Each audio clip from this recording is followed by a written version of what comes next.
Salam Bapak Ibu semua yang terkasih. Hari ini hari Sabtu tanggal 24 Januari 2026. Kami senang sekali masih bisa menjumpai Bapak Ibu semua. Renungan kita hari ini berjudul Teguh di Tengah Tahta Iblis.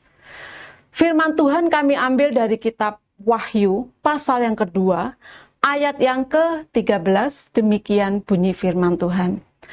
Aku tahu di mana engkau diam, yaitu di sana, di tempat tahta iblis, dan engkau berpegang kepada namaku, dan engkau tidak menyangkal imanmu kepadaku, juga tidak pada zaman Antipas saksiku yang setia kepadaku, yang dibunuh di hadapan kamu, di mana iblis diam.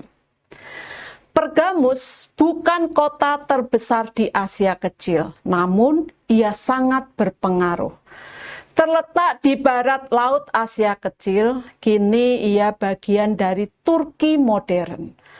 Kota Pergamus dikenal sebagai pusat ilmu, kesehatan, dan penyembahan berhala. Salah satu simbol terkenalnya adalah altar besar bagi dewa Zeus yang oleh kitab Wahyu disebut sebagai tahta iblis. Di kota ini berdiri perpustakaan megah dengan lebih dari 200.000 gulungan naskah yang menjadikannya sebagai pusat intelektual yang disegani.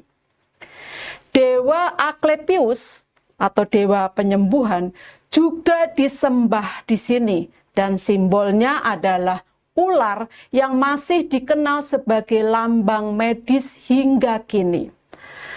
Karena sulit mendapatkan papirus Mesir, penduduk Pergamus menciptakan perkamen dari kulit binatang yang kemudian menyebar ke dunia barat. Semua ini menjadikan Pergamus kota yang memikat, namun sangat menantang bagi iman Kristen yang sejati. Namun di kota megah ini berdirilah jemaat Tuhan yang setia. Mereka hidup di tengah sistem religius dan politis yang menuntut kompromi, menyembah kaisar, berpartisipasi dalam upacara berhala, dan menikmati kenyamanan sosial sebagai gantinya. Tetapi jemaat Pergamus tahu siapa Tuhan yang sejati yang mereka sembah. Mereka menolak menyebut kaisar sebagai Tuhan dan tidak mengakui Zeus atau Asklepios sebagai penyelamat. Meski dicemooh, ditertawakan, bahkan dikecam sebagai sekte orang Nazaret, mereka tetap teguh. Sayangnya tidak semua bertahan. Beberapa terseret ajaran Biliam dan Nikolaus yang membolehkan kompromi, daging berhala, percabulan, dan penyembahan yang tersembunyi. Mereka ditawarkan kenyamanan dunia jika bersedia menukar dengan iman mereka. Tuhan Yesus memperingatkan mereka dengan kasih.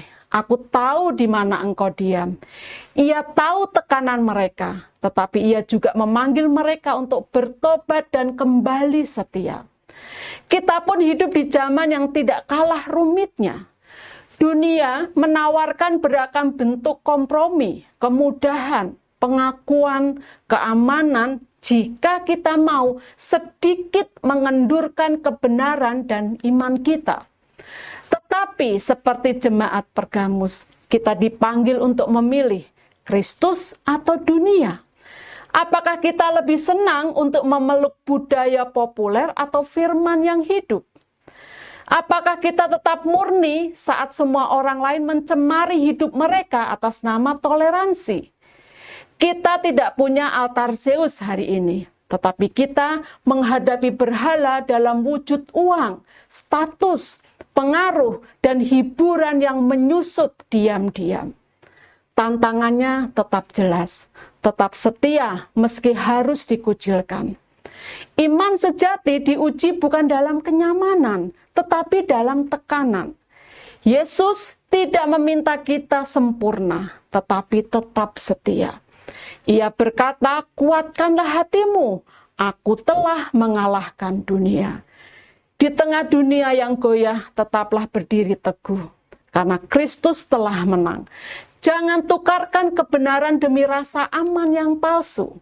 Kesetiaanmu hari ini adalah kesaksianmu yang akan berbicara selamanya.